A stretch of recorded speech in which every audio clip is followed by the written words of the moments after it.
दोस्तों, मैं हूँ आरजे खुशी और आप सुन रहे हो कहानी अर्पिता और संजय की। इस कहानी में क्या हुआ, आइए जानते हैं। उस ग्रैंड बिजनेस पार्टी में आए हुए ज्यादातर मेहमान जानी मानी बिजनेस हस्तियां ही थी। हर कोई एक दूसरे के इंडस्ट्रीज बिजनेस से जुड़े लोगों के साथ मिलना जुलना चाहता था, इसीलिए सभी के हाथों में वाइन ग्लास थे और वो सब आपस में एक दूसरे से बात कर रहे थे और मिल रहे थे। कोई भी संजय को अनदेखा नहीं कर सकता था। जब से वो पार्टी हॉल में आया था तब से वो अपनी जगह से हिला तक नहीं था। न जाने कितने लोग आकर उससे मिल रहे थे। अर्पिता ने कुछ कहने की कोशिश की पर वो एक शब्द भी ना बोल पाई, इसीलिए वो बोर होकर आसपास की सजावट देखने लगी। पर उसने कभी सोचा नहीं था कि वो कुणाल राजवंश से मिल पाएगी, जो कि अभी अभी अंदर आ रहा था। मिस्टर जॉनसन ने कहा था कि वही एक इंसान था जो कि संजय मित्तल को टक्कर दे सकता था। जब किसी ने कुणाल राजवंश का नाम लिया तो हर कोई उसकी तरफ देखने लगा। वहाँ बहुत सारी फीमेल सेलिब्रिटीज भी थी जो कि उसकी तरफ आगे बढ़ने लगी। कई लोग कुणाल राजवंश का ऑटोग्राफ लेने की कोशिश कर रहे थे। पलक झपकते ही कुणाल राजवंश के आसपास लोगों की भीड़ लग गई। उस पार्टी हॉल में संजय मित्तल के बाद वही एक था जिसे लोग इतना पसंद कर रहे थे। जो लोग संजय के साथ बात कर रहे थे उनमें से एक ने कुणाल राजवंश को लड़कियों से घिरा हुआ देखकर कहा, मैंने कभी सोचा नहीं था कि राजवंश कॉरपोरेशन अचानक से दिल्ली में अपना बिजनेस स्टैब्लिश करने की सोचेगी।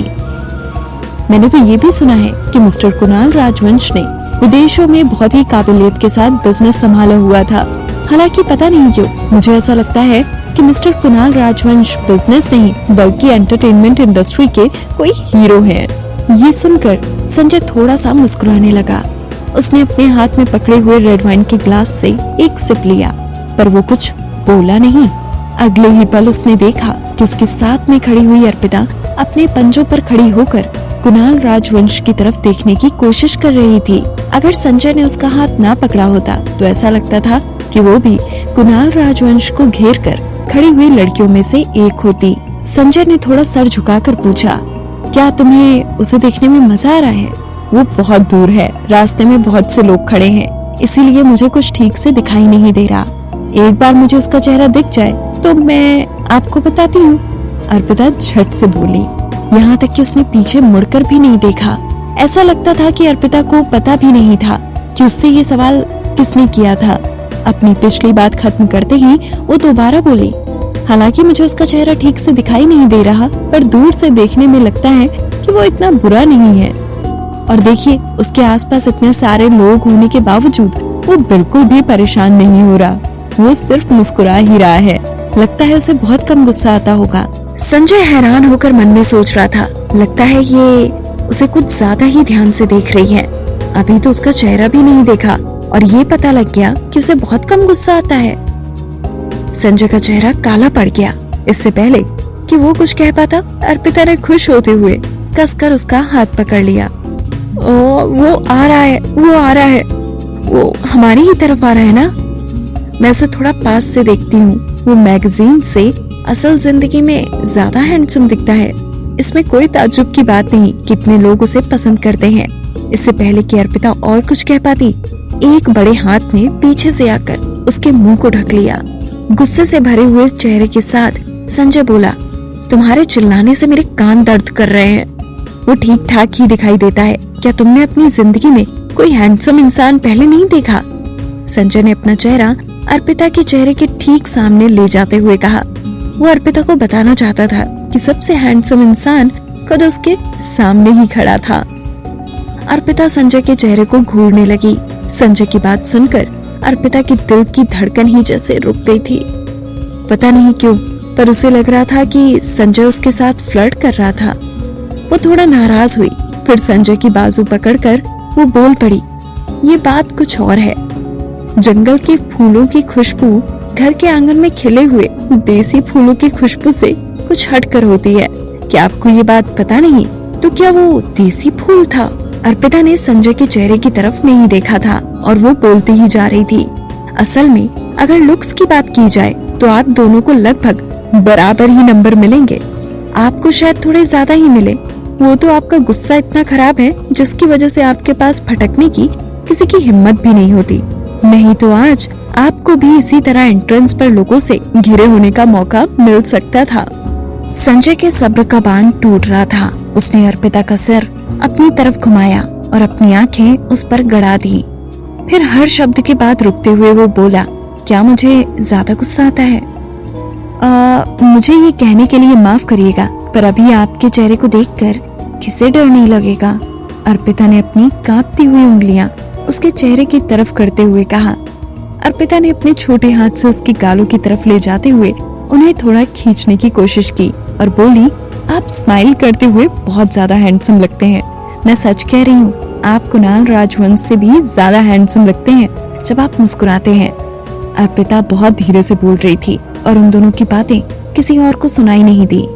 संजय के आसपास खड़े लोगों को उनकी बातें तो सुनाई नहीं दी, पर उन सब लोगों ने एक बात जरूर देखी थी। वो एक ऐसी लड़की थी जो इतनी भीड़ में भी संजय मित्तल के गालों को छू सकती थी। उन सबको ऐसा लग रहा था कि अर्पिता तो अब गई। हालांकि जब उन्होंने संजय की तरफ देखा तो उसके चेहरे पर बिल्कुल भी गुस्सा नहीं था, बल्कि वो अर्पिता को बड़े प्यार से देख रहा था। पागल मत बनो, यहाँ और भी लोग हैं। अचानक संजय ने बहुत ही धीरे से बोला। उसके बालों को सहलाने लगा। ऐसा लग रहा था कि जैसे वो अनन्या को प्यार से कुछ समझा रहा था। पहले अर्पिता घबरा गई कि शायद संजय उसकी बात सुनकर गुस्सा हो जाएगा, पर संजय की बात सुनकर वो कुछ न बोल सकी। जैसे ही वो फिर कुछ कहने लगी, पीछे से एक आवाज सुनाई दी, मिस्टर संजय मित्तल, आपसे मिले हुए काफी समय हो गया। अर्पिता जैसे जम गई। वो संजय की तरफ चेहरा करके खड़ी हुई थी और इसीलिए पीछे से आने वाले इंसान को वो नहीं देख सकी। हालांकि वो अपने आसपास खड़े लोगों को देख रही थी, जिनकी नजरें उन्हीं पर गड़ी हुई थी।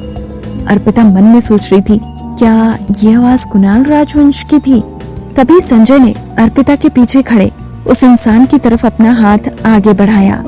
फिर वो बोला, मिस्टर कुणाल राजवंश, कैसे हैं आप? जैसे ही अर्पिता ने संजय को ऐसा कहते हुए सुना, वो तुरंत पीछे मुड़कर देखना चाहती थी, पर अचानक संजय ने उसकी कमर से पकड़कर उसे अपने गले से लगा लिया। अर्पिता हैरान होकर देख रही थी। उसने अपनी मुट्ठी बांधी और संजय के सीने पर दे मारी। मिस्टर संजय, आप क्या कर रहे हैं? छोड़िए मुझे, अर्पिता ने गुस्से में पर धीरे से कहा। उसे इतनी मुश्किल से कुणाल राजवंश को देखने का मौका मिल रहा था, पर संजय क्यों उसमें दखल डालना चाहता था? वो सिर घुमाकर देखना चाहती थी, पर सब बेकार। फिर संजय धीरे से अपने पतले होंठ उसके कान के पास ले गया और बोला, अर्पिता, क्या तुम्हें किसी ने बताया नहीं कि सड़क के किनारे पड़े जंगली फूलों को नहीं उठाना चाहिए? बड़ी जद्दोजहद के बाद अर्पिता खुद को संजय की पकड़ से छुड़ाने में कामयाब हुई। वो तुरंत ही पीछे मुड़ी, पर तब तक कुणाल राजवंश फिर से लोगों की एक भीड़ से घिर चुका था और अब पीछे से सिर्फ उसका चेहरा ही दिखाई दे रहा था। वो काफी लंबा और पतला था, पर वो किसी भी तरह कमजोर नहीं दिखाई देता था। दूर से भीड़ में खड़ा हुआ वो सबसे अलग ही लग रहा था। अर्पिता बहुत ही नाराज थी। वो सिर्फ एक कदम दूर थी कुणाल राजवंश को देखने से। शायद वो उससे कुछ बात भी कर पाती, पर अब कुछ नहीं हो सकता था। उसका एक कॉम्पिटिटर से मिलने का सुनहरा मौका पूरी तरह से बर्बाद हो चुका था। मिस्टर संजय, एक जेंटलमैन अपने मुंह से बात करता है, ना कि हाथों से। अर्पिता ने गुस्से में अपने गाल फुला लिए और संजय को घूरने लगी, और इधर संजय उसे इस तरह से देख रहा था जैसे कहना चाहता हो, आओ आकर काट लो मुझे। दोस्तों, मैं हूँ आरजे खुशी और आप सुन रहे हो कहानी अर्पिता और संजय की। इस कहानी में आगे क्या हुआ जानने के लिए सुनिए कहानी के आने वाले एपिसोड्स।